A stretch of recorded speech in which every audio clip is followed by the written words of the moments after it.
Wow, wasn't that an amazing and fun piece? Good evening, everyone, and welcome to the 17th Annual Art of Note Gala. My name is Bridget Fraser, and I'm the Executive Director for the Wisconsin Youth Symphony Orchestras.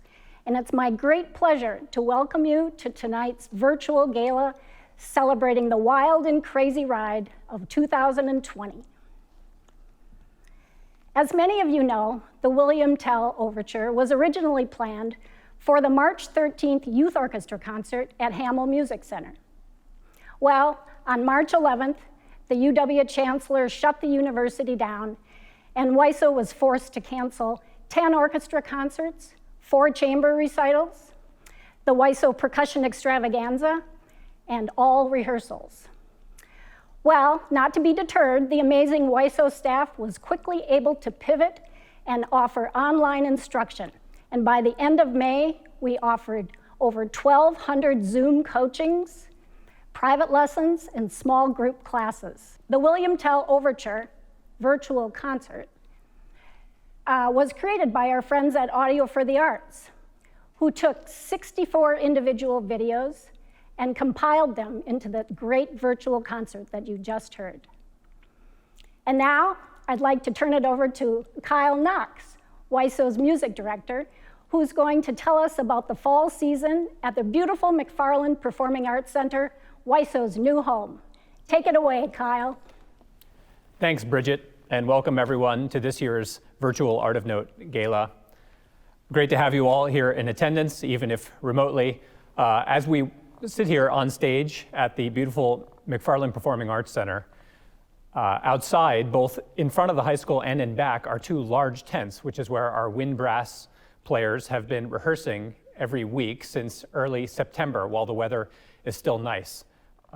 We have an incredible roster of guest coaches and conductors. Some of them are staff WYSO conductors, others are a member of the Wisconsin Chamber Orchestra and the Madison Symphony, and faculty members at UW, and they've been doing an incredible job serving our many students who are meeting in small groups, socially distanced, wearing masks, and staying safe, and doing it in a fun way outside before the snow starts. Those groups will perform concerts here in a few weeks, October 24th, and we'll be very excited to share those concerts with you in December sometime. Meanwhile, we're only a few weeks away from our indoor programming, which will be our strings and percussion, who will meet likewise in small groups wearing masks, and we look forward to actually playing indoors in the warmth and hearing some acoustic for the first time in a while.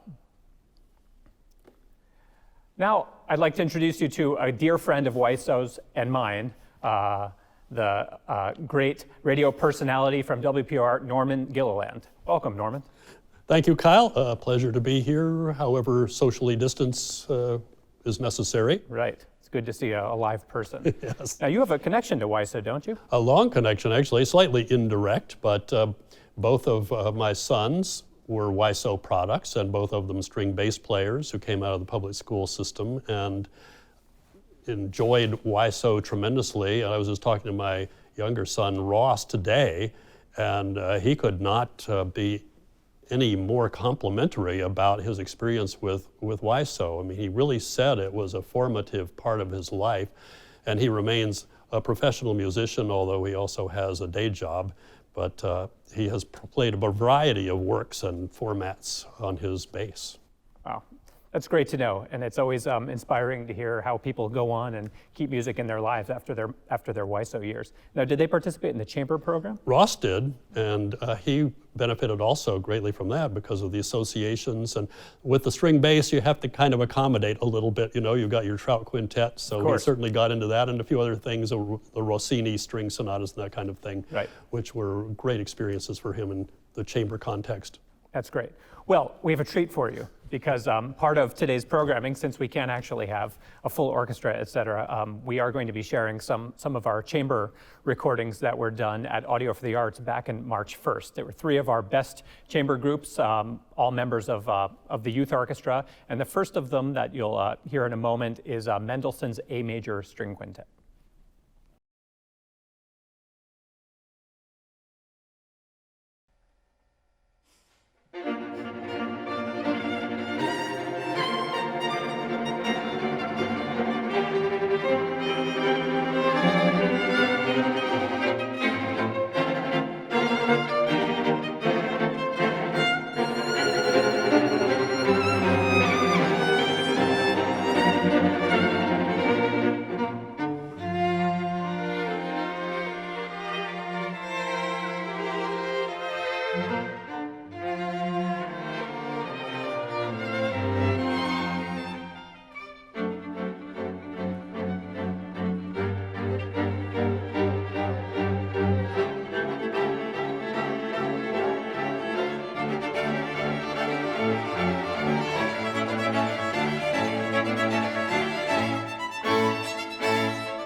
What a wonderful performance.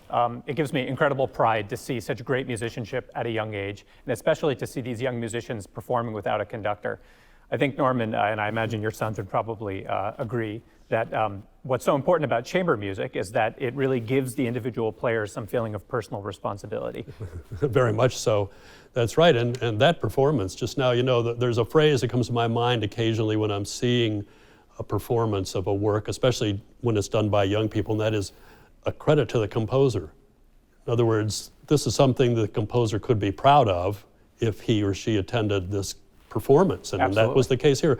And the other thing with Mendelssohn is there's so much youthful energy and excitement in his works, including this quintet, and it came through in this performance. It's true, and this is always, I think, one of the most amazing things about music, though, that, if you imagine someone like Mendelssohn living in the early 19th century, writing this music, feeling a certain way, that kids living in 2019, centuries apart on a different continent in a completely different culture, speaking a different language, understand this universal language. It's kind of a cliche, but like music has this special ability to connect people who are separated by continents and by centuries. It's quite an extraordinary thing.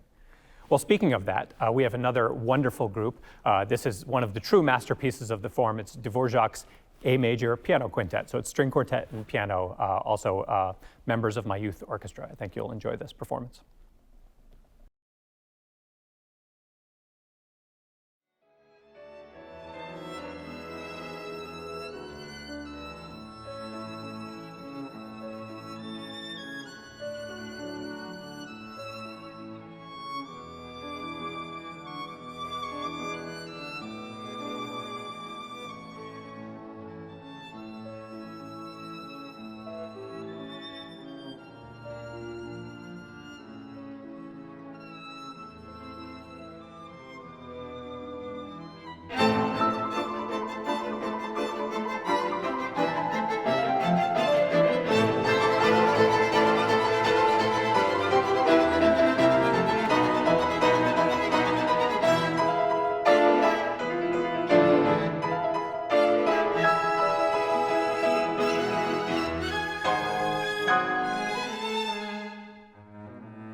Wonderful performance, huh? Yes, great force in music. And speaking of great forces in music, one of the most powerful forces in WYSO, in my experience, was, and he actually conducted me in a performance one time as a narrator. It was terrifying.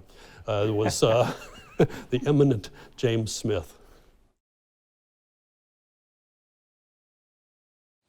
Hello, my name is James Smith. I was the music director of the Wisconsin Youth Symphony Orchestras for over 30 years.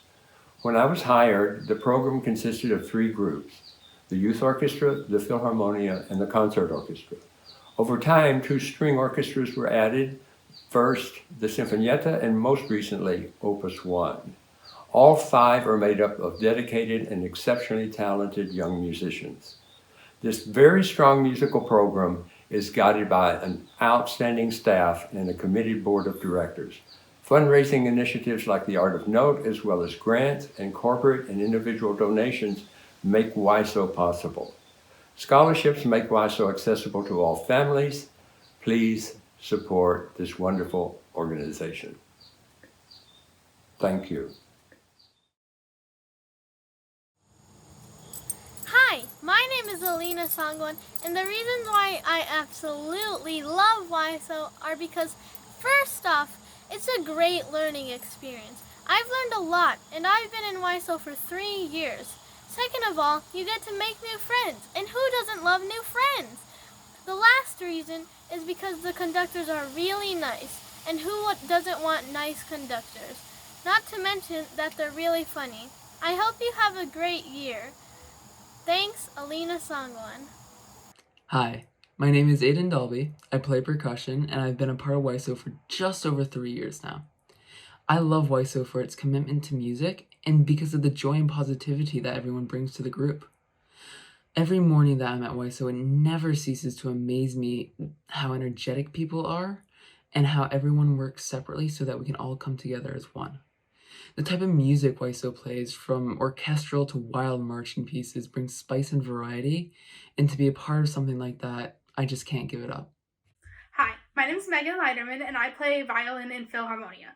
I appreciate the wonderful repertoire that we play at WYSO. I'm looking forward to WYSO a lot this year, and I'm very grateful for all the work that the WYSO staff has accomplished so that we can play in small ensembles this year despite all the conditions. Hi, my name is Charles Critch. I've been in WYSO for 3 years, and I've been playing the viola for almost 6 years. And something I love about WYSO is all the friends and amazing people and conductors that you get to meet. It really is an amazing experience to play some music with amazing people. So thank you, WYSO, for 54 years of amazing music. Hi, I'm Makeda Mitchell. I play the violin, and I've been playing violin for 8 years, but I have been playing in WYSO for 3. And the thing I love most about WYSO is that I really get to express my feelings musically, which I think is really nice, and the music we get to play is very beautiful. And now a few more guests are about to say hello. And first I'd like to give a minute or two to the Goras family of WYSO. The mother, Mary Jean Gora, served 40 years on the WYSO board and as an advisor. Another great statistic, when you count the Goras children and grandchildren combined, they have a total of 26 years of playing in WYSO. And that legacy begins when Marvin Rabin was conductor. So on our call this time are the children, Susan, Nancy, Lucy, and Bob Goras, and then the 2 grandchildren who are also both in WYSO and are now professional musicians. Charlie Wagner, who is calling from Switzerland, where he's been touring with the Young Blood Brass Band. Elise Wagner, who is the second bassoonist with the Houston Symphony. First, let's listen to a recording from last fall in Mills Auditorium. And on the stage are Nancy Goras on bassoon and Michael Rusinek on clarinet, playing with the WYSO Youth Orchestra. This is a short excerpt of Jonathan Leshnoff's double concerto for clarinet and bassoon. And then we'll take that call from the Goras family.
Good evening. We are the Goris family from Lodi, who along with our mother, Mary Jean, have been a part of the WYSO family since 1966. WYSO has had an enormous positive impact on all of our lives, personally, musically, and professionally. I'm Susan, and my clarinet playing years in WYSO led to being a music educator, choral director, accompanist, and proud mother of 2 WYSO alums. My sister Nancy stuck with the bassoon. I sure did, Sue. I am the principal bassoonist of the Pittsburgh Symphony and credit WYSO for my initial love of orchestral playing. Additionally, I still have friends and colleagues met through WYSO from those formative years of musical and personal growth. Thank you, WYSO. Now we hear from Lucy, the flutist of our Sisters Woodwind Trio. WYSO was such an integral part of my teenage years that I can't imagine life without it. Marvin Rabin had unbounded passion for music that you absorbed as if by osmosis, and it certainly nurtured mine. Those Saturday mornings were the highlight of my week, and they offered me the musical knowledge and experience to go on to attend Juilliard and feel right at home. I was the 3rd Goris kid to make the Saturday morning pilgrimage, and next came my brother Bob. Yes, the Saturday morning harrowing and death-defying rides to Madison through snow, ice, sleet, rain, and whatever else the Wisconsin weather gave us. Playing the Kennedy Center in 1976 in full colonial attire was a major highlight. And then there was always the weekly highlights of after rehearsal, Big Mac and French fries. I was the end of the Goris generation, but the next generation came on with Sister Sue's children, Charlie and Elise. Hi, I'm Charlie, and I followed my Uncle Bob in the trumpet section a few years later. I look at this chat as an opportunity to speak directly to how WYSO can make a positive contribution in our society's effort to combat racism. I grew up in Monroe, which is about an hour directly south of Madison. And until I joined WYSO and attended summer music clinic at the UW campus, I had basically grown up in a 99% white Anglo-Saxon Protestant world. Luckily for me, I came from a family with a more worldly set of experiences, but some of us don't. And I'd like to encourage WYSO to do everything it can to make outreach and diversity a point of its programming to make sure that small town Wisconsin surrounding Madison is included in its mission. And now I'd like to kick it to my sister Elise. Thanks, Charlie. My name's Elise Wagner, and I was in WYSO for 5 years. I followed my aunt's footsteps and played the bassoon, and I've been the 2nd bassoonist in the Houston Symphony for 12 years now. There's no doubt that my years in WYSO helped me become the musician I am today. The devotion to the students and music shown by Maestro Smith and Maestro Buckhauser made me feel like I was part of something special, and that feeling still exists over 20 years later. Thank you for being part of the Art of Note spectacular gala this year. Your contributions will help future generations have the great opportunities that we all had. Thank you. Thank you. Thank you. Great to hear from the Goris family, who have been great friends of WYSO for many years. And of course, I had the pleasure of conducting that Leshnoff double concerto with Nancy and Mike, who I've worked with previously and are old friends of mine. So, and of course, a very important and timely message there regarding diversity and inclusivity, which is something that WYSO cares very deeply about. And now it looks as if we have another surprise guest, Corey Pompey, the director of the UW Marching Band. Hello, my name is Corey Pompey, and I am the director of the University of Wisconsin Marching Band. I am extremely honored to be a part of your Art of Note virtual auction this year. WYSO's mission is extremely important. Providing high-level musical experiences for these student musicians is worthwhile and worthy of your continued support. The connection between WYSO and the Meade-Werder School of Music goes back to the founding of your organization. Countless students have participated in the marching band and other ensembles through the years. We are extremely proud of that connection. I hope that you are staying safe, and I look forward to the return of live music making very soon. Best wishes, and on, Wisconsin. Hi, my name is Tierney. I'm a percussionist and I'm a senior this year at WYSO. I love WYSO. There's awesome people, there's awesome music. Miss Jenks is my favorite person on the planet. And there have been pieces that I've played in WYSO that have held with me for many years. Pieces that I've played in the percussion ensemble like Sleepless by Dan Moore or The Chameleon, which I get to play again this year. I love WYSO. I've grown as a person and a player here.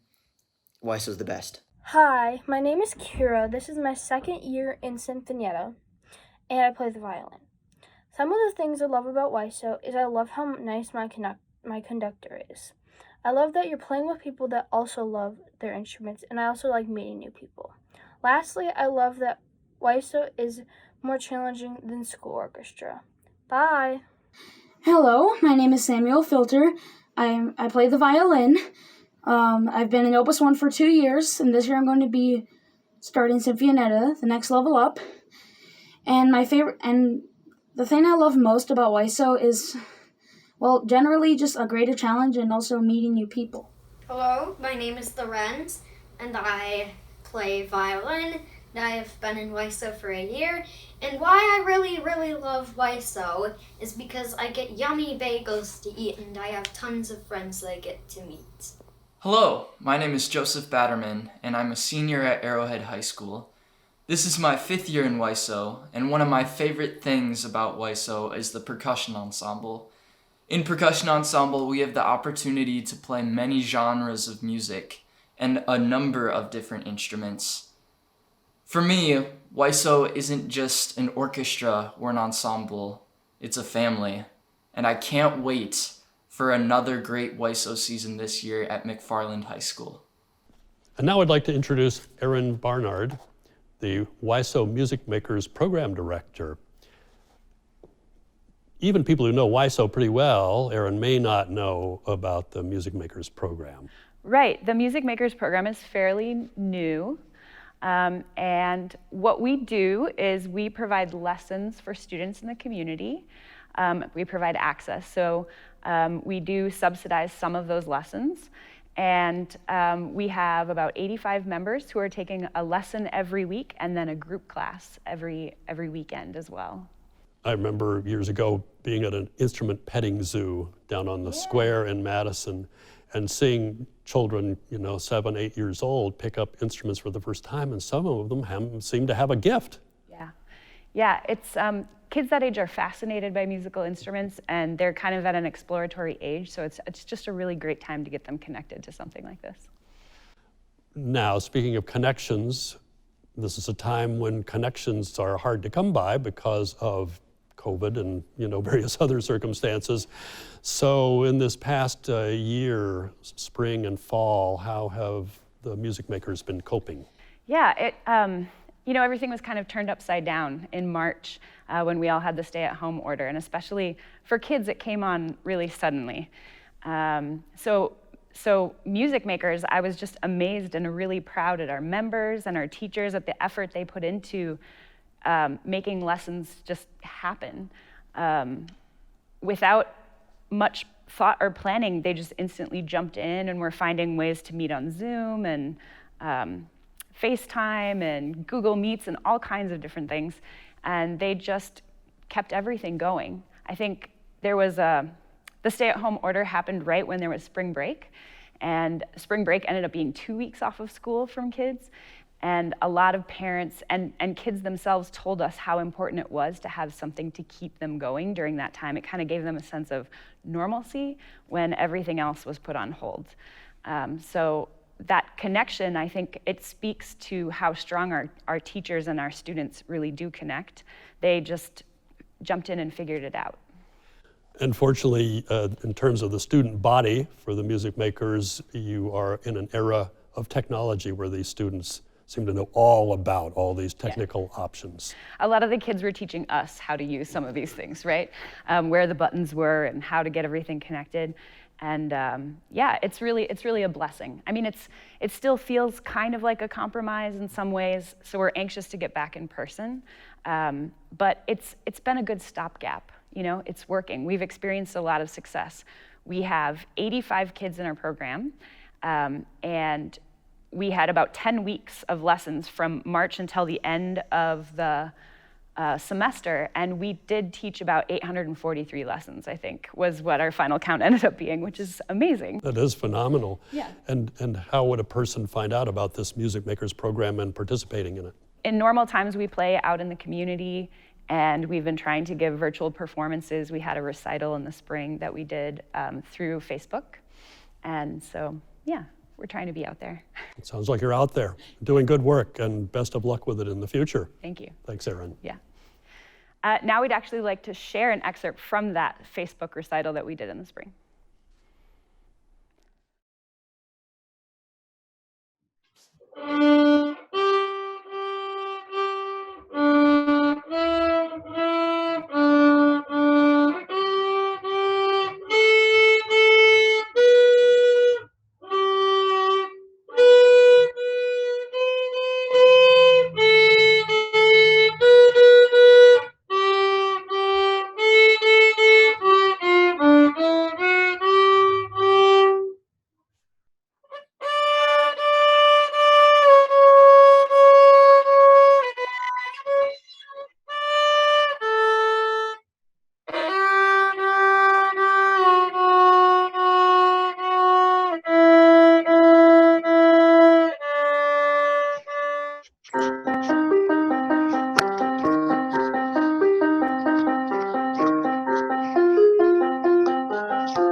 Thank you, everyone. Thank you, Aaron. That was really wonderful. And now I'd like to introduce you to our auctioneer, Jeffrey Sandler, who will take you through the live auction. But the silent auction is still open, so please, everyone, continue to bid high and bid often.